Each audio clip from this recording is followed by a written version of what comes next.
barokah. Kanggo ngresiki ati. Makanya koyok sing wis jenengan lampahi bangsane yasinan, tahlilan, manakipan, istighosah. Oh, itu jangan dianggap sepele, itu sebuah institusi kesolehan sosial dalam muamalah. Dene ana sing madani sampeyan kuwi jare syirik, kuwi jare bid'ah, wis rasa digadeg. Sampeyan kadang kan diwadani to, apa wong NU tahlilan berkat. Bedekan sing dipikir. Wong tahlilan oleh berkat ya pantes to, Bu. Wong tahlilan ki ya sara iki, diwangi sila, sembujung, metengkrang, ngotot meruntus ra karuan, oleh upah berkat ya pantes kok. Engko arek ndeloke do kakean cangkem ta. Kadang kowe kok dilokno apa wis mati kok diselameti, ditahlili, ora ngarah tok wis mati kabeh amale putus, ora ngarah tok. Tok ora tok piye? Wong nyatane ya ora tau balik. Saman yo kirim SMS, nek ora terkirim ngono keterangan gagal, nggih napa nggih? Lah panjenengan tahlil ya ana ya ini tahu to ora bengi-bengi tahlilmu kok balik gagal. Wis berarti tok ngono ae. Kula niku nate Pak didolani wong sing rondok nyesek-nyesek ngono ku. Karepe ngajak debat aku to paling ra seneng bantah-bantahan. Wong sing nganggo jubah jenggote dawa-dawa ngono ku lho. Mara ten griya. Nggih, kula niki pengen ngerti wong mati dislameti ditahlili niku dalile ndi?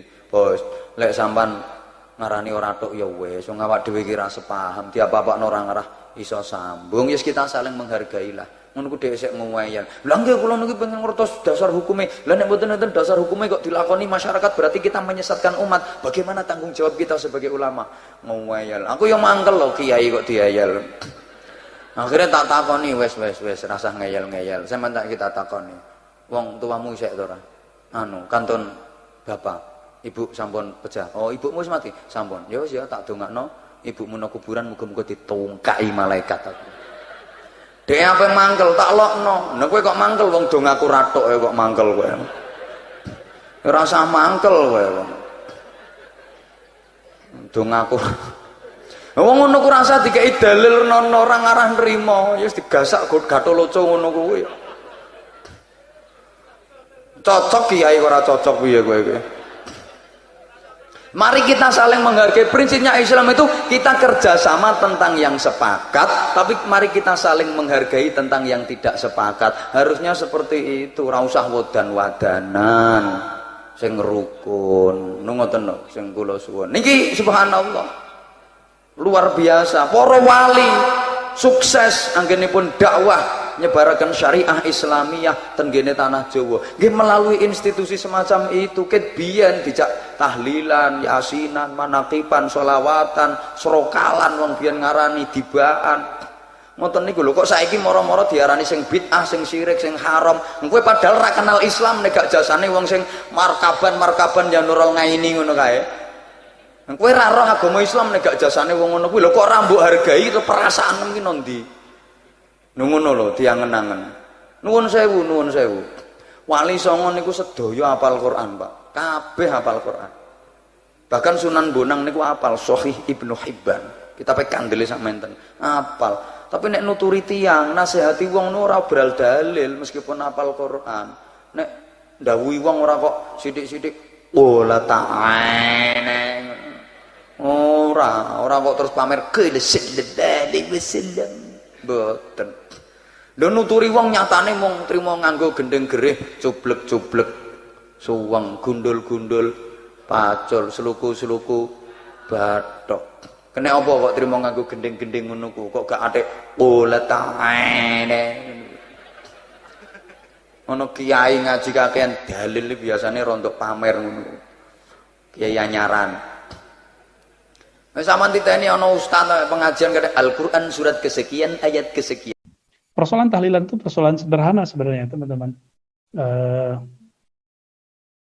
Pertama kita definisikan dulu tahlilan itu apa ya. Tahlilan itu ternyata dari kata tahlil terus ada tambahan an-nya ya. Tapi bukan itu yang kita maksud. Tahlilan itu adalah aktivitas biasanya berdoa di rumah orang yang meninggal untuk mendoakannya misalnya dengan ritual tertentu baca yasin atau baca-bacaan tertentu lah. Nah, apakah ini ada tuntunannya? Betul teman-teman, ulama kita tidak ada kata sepakat dalam persoalan ini, ya, saya nggak ketemu kata sepakat dalam bab ini. Bahkan terutama di akhir-akhir sekarang, mulai ada perseteruan lah ya. Tapi kalau kita mengikuti misalnya versi mazhab Syafi'i dan hadis-hadis sahih Bukhari Muslim misalnya, secara harfiah memang tidak ada tahlilan, tidak ada. Tapi secara maknawi kita bisa lihat. Satu kali Nabi Shallallahu Alaihi Wasallam dalam hadis Imam Abu Daud misalnya, itu selesai menguburkan sahabatnya, beliau mengatakan, ud'u li akhikum, berdoalah untuk saudaramu, was'alu lahu tasbit, mintalah ketetapan baginya, fa innahu lan yus'al, karena dia sekarang lagi ditanya. Lalu ada di riwayat Imam Ahmad misalnya, perkataan para sahabat dan tabi'in yang diabadikan Imam Ahmad dalam Musnad Ahmad dan hadisnya Hasan, iza quri'atnya, jika dibaca surah Yasin alal mayyit khuffifat anhu, maka khuffifa anhu, jika dibacakan Yasin untuk orang meninggal, maka dapat meringankannya.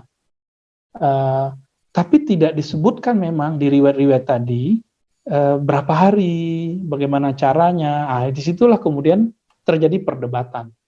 Jangankan sekarang ya, dulu Imam Malik saja itu mengatakan kalau ada orang baca Quran yang lain harus diam. Tapi Imam Syafi'i kemudian menyelisihi gurunya, oh ternyata boleh saya baca Quran, orang baca Quran itu boleh. Ini baru satu contoh ya. Belum lagi kalau kita buka hadis Imam Al-Qudai, jadi ada rawi hadis, mungkin teman-teman jarang dengar ya. Nama Imam Qudai ini masyhur di kalangan ahli hadis. Cuma kalau bukan ahli hadis pasti bingung ya, siapa sih Imam Qudai ini? Imam Qudai rahmatullah alaih punya kitab namanya Musnadus Syihab.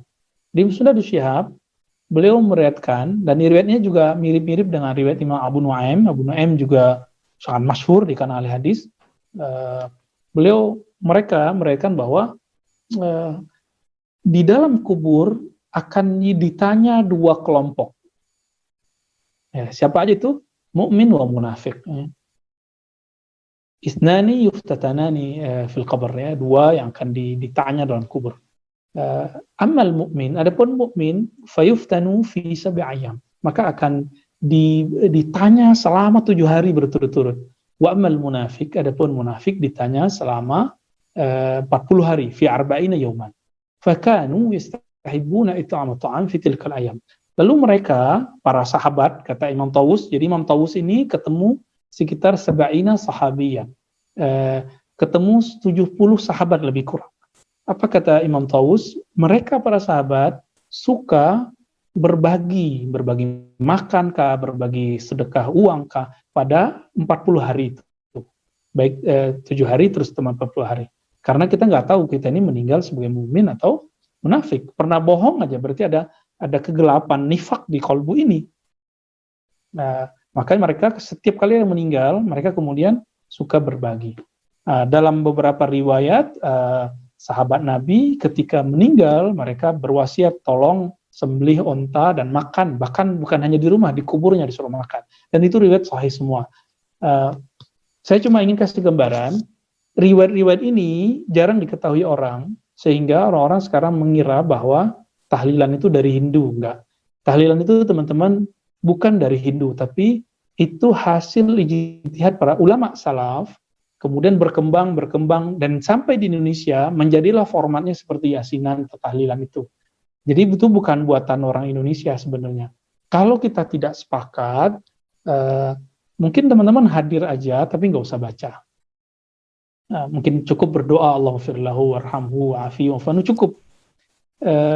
Atau tidak mengatakan tentang orang itu kecuali yang baik-baik.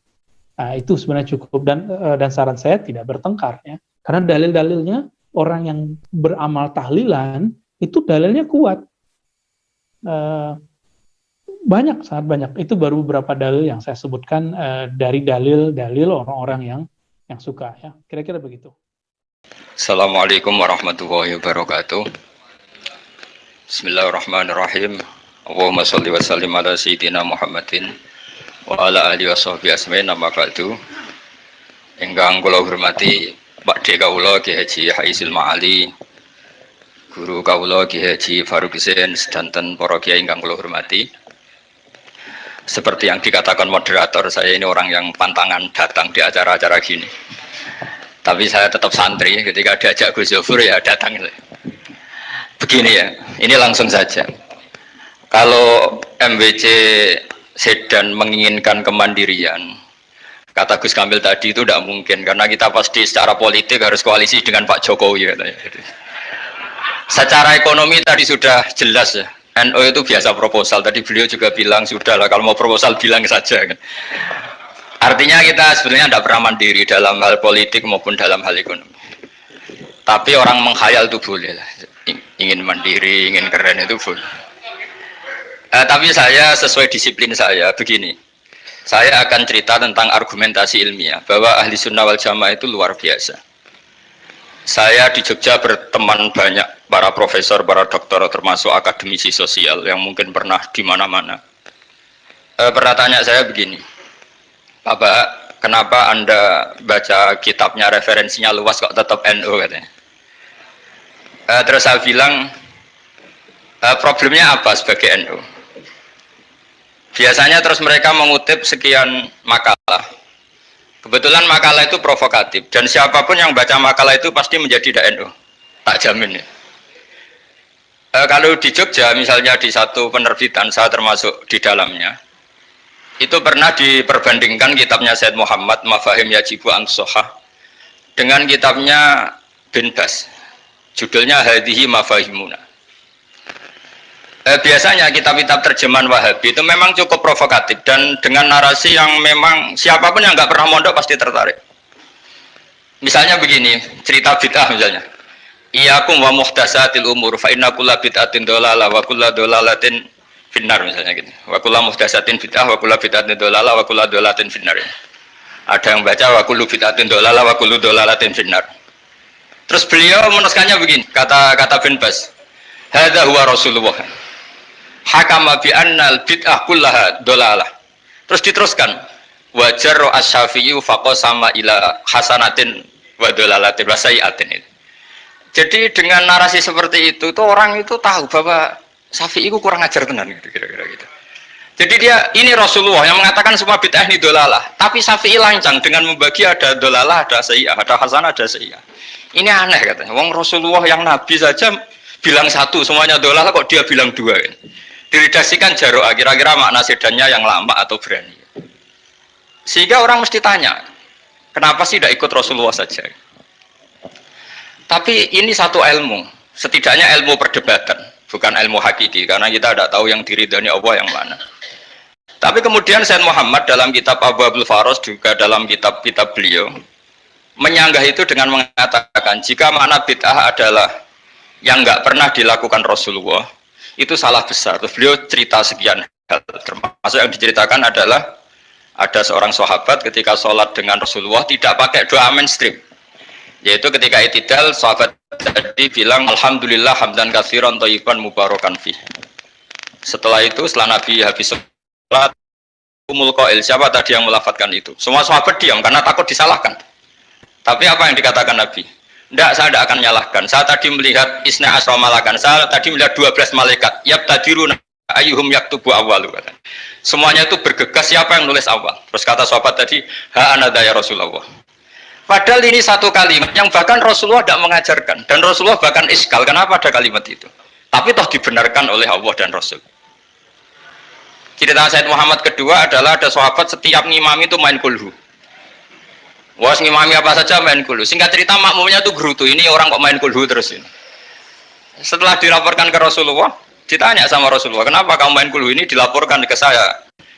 Kata si musolli tadi, imam tadi, li annaha sifatur rahman. Dalam surat itu semua sifatnya Allah. Maka fa'ana uhibbuha. Saya senang itu. Apa kata Rasulullah? Saya disuruh bilang Allah ke kamu bahwa Allah mencintai kamu karena kamu mencintai kulhu. Terus keterusan sampai sekarang itu orang-orang NU baca kulhu terus itu.